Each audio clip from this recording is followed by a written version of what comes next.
Hello students जय जगन्नाथ। तो टिकी टिकी जो टपा पानी अच्छी कविताटी तो तार संपूर्ण क्वेश्चन आंसर करवा ता पूर्वर जो माने गीतटी आवृत्ति करना शिखी ना भल भाव पढ़ी शिखिजे कहीं से ही सब जिनस सब प्रश्नर उत्तर पाइपर। तो टिकी टिकी टपा पानी गीतटी बहुत सुंदर समस्ते मुखस्त करवा उचित। जो पिलार होनी भी पाठ से भी करवा उचित।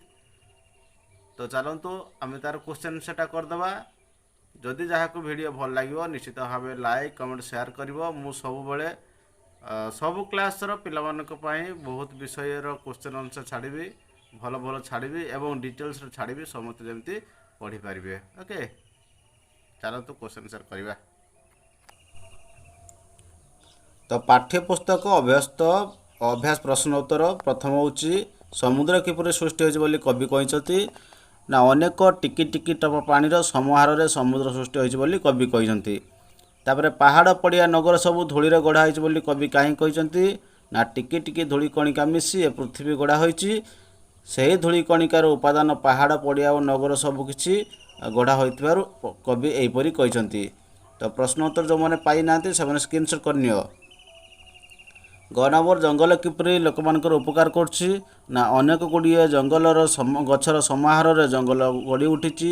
ସେହି ଗଛ ଗୁଡ଼ିକ ବହୁ ମୂଲ୍ୟବାନ ପଦାର୍ଥ ଭରି ରହିଛି। ସେସବୁ ଲୋକମାନଙ୍କର ଅନେକ ଉପକାର ସାଧନ କରିଥାଏ। ଖାଦ୍ୟ ବସ୍ତ୍ର ବାସଗୃହ ପାଇଁ ବିଭିନ୍ନ ଉପାଦାନ ଓ ଔଷଧ ଆଦି ସବୁକିଛି ମଣିଷ ଜଙ୍ଗଲରୁ ହିଁ ପାଇଥାଏ। ତ ତେଣୁ ଜଙ୍ଗଲ ଲୋକମାନଙ୍କୁ ବହୁତ ଉପକାର କରୁଛି। ତୋଫା କରନ୍ତି କୀର୍ତ୍ତି ପଦଟିର ଅର୍ଥ କ'ଣ? ତୋଫା କରନ୍ତି କୀର୍ତ୍ତି ପଦଟିର ଅର୍ଥ ହେଲା ପୃଥିବୀକୁ ଉଜ୍ଜଳ କରନ୍ତି ଅର୍ଥାତ୍ ଟିକି ଟିକି ଅନେକ ତାରକା ପ୍ରତିଦିନ ରାତିରେ ଆକାଶରେ ଉଦିତ ହୋଇ ଅନ୍ଧାରକୁ ଦୂର କରି ପୃଥିବୀକୁ ଉଜ୍ଜଳ କରନ୍ତି। ଦୟାମୟକ ଚର କହିଲେ କ'ଣ ବୁଝାଯାଏ? ଦୟାମୟକ ଚର କହିଲେ ଭଗବାନଙ୍କର ଦୂତକୁ ବୁଝାଯାଏ। ଯେଉଁ ଲୋକ ଅନ୍ୟମାନଙ୍କୁ ଦୟା ଭାବ ଦେଖାଏ ଏ ଜଗତରେ ସେ ହିଁ ଏକା ଦୟାମୟକ ଚର ଭାବେ ପରିଗଣିତ ହୁଏ। କ'ଣ କଲେ ଆମର ଜୀବନ ସାର୍ଥକ ହେବ? ନା ଆମେ ଜୀବନ କାଳ ମଧ୍ୟରେ ଟିକି ଟିକି ମହତ୍ କାର୍ଯ୍ୟ କରି ଯଦି ସୁଗତି ଦେଖାଇ ପାରୁ ଓ ଅନ୍ୟର ଉପକାର କରିପାରୁ ତେବେ ଆମର ଜୀବନ ସାର୍ଥକ ହେବ। 2 ନମ୍ବର ଯେମିତି ଟିକି ଟିକି ଧୂଳି କଣିକା ସେହିପରି ଟିକି ଟିକି ଲଗାଇ ଆଉ କେତେକ ଲେଖ। ନା ଟିକି ଟିକି ତାରା, ଟିକି ଟିକି ଗଛ, ଟିକି ଟିକି ମାଛ, ଟିକି ଟିକି ପିଲା, ଟିକି ଟିକି ଚଢ଼େଇ। ଯାହାର ହେଉନାହିଁ ଶୀଘ୍ର ଲେଖିପାରୁନାହାନ୍ତି ତାହେଲେ ୟାକୁ ସ୍କ୍ରିନଶଟ୍ ନେଇନିଅ ହେଲା। ତାପରେ 3 ନମ୍ବର ଅଛି ତଳେ 4ଟି ଶବ୍ଦ ଲେଖା ହୋଇଛି ପୁଣି ପ୍ରତି ଶବ୍ଦ ତଳେ 2ଟି ଲେଖାଏ ଏହିପରି ଶବ୍ଦ ଲେଖ ଯେପରି ତଳକୁ ତଳ ଥିବା ଶବ୍ଦ ଗୁଡ଼ିକ ଏକା ଭଳିଆ ଶୁଭୁଥିବ। ତାହେଲେ ସିନ୍ଦୁର ଇନ୍ଦୁ ଧରା ସରା ଗରା ଧନ ଜନ ମନ ନର ସର ତର। ତାପରେ 4 ରହୁଛି ଆସ ତଳ ଶବ୍ଦ ଗୁଡ଼ିକର ଅର୍ଥ ଅଭିଧାନରୁ ବାହାର କରି ଉତ୍ତର ଲେଖିବା।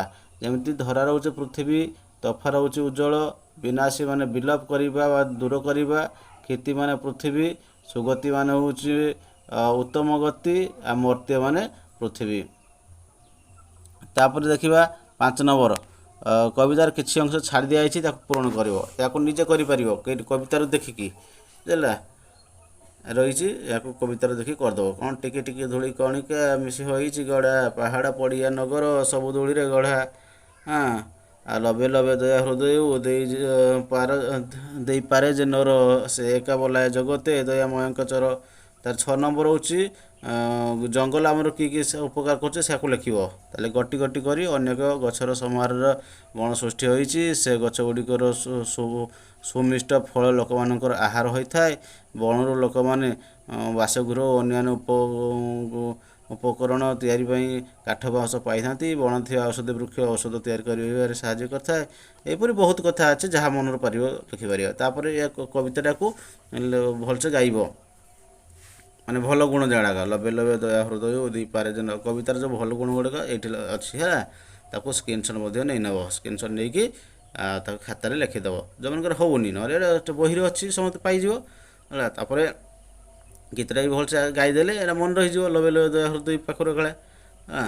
ତାପରେ ହେଉଛି 8 ନମ୍ବର ଦେଖିବା ଯେପରି ସିନ୍ଦୁର ଅର୍ଥ ଦେଇଛି ସମୁଦ୍ର ସାଗର ପାରାବାର ସେଇଭଳିଆ ଧରାର ଅର୍ଥ କ'ଣ? ଧରାର ଅର୍ଥ ଧରଣୀ ପୃଥିବୀ ଆଉ ଧରିତ୍ରୀ ଆଉ ବନ ରହୁଛି ବିପିନି କାନନ ଅରଣ୍ୟ ଆଉ ନର ରହୁଛି ମନୁଷ୍ୟ ମାନବ ମନୁଜ ବୁଝିଲା ନାହିଁ। ତାହେଲେ 8 ସରିଲା। ମାନେ କେତେ ସୁନ୍ଦର କ୍ୱେଶ୍ଚନ୍ ସାର୍। ଯଦି ୟାକୁ ଭଲ ଭାବରେ ବୁଝେଇଛି ନିଶ୍ଚିତ ଭାବେ ଲାଇକ୍ କମେଣ୍ଟ ସେୟାର କରିବା, ସମସ୍ତେ ମନ ଦେଇ ପଢ଼ ଯେମିତି ସମସ୍ତେ କ୍ଲାସ୍ର ଫାଷ୍ଟ ହେବ। ଓକେ।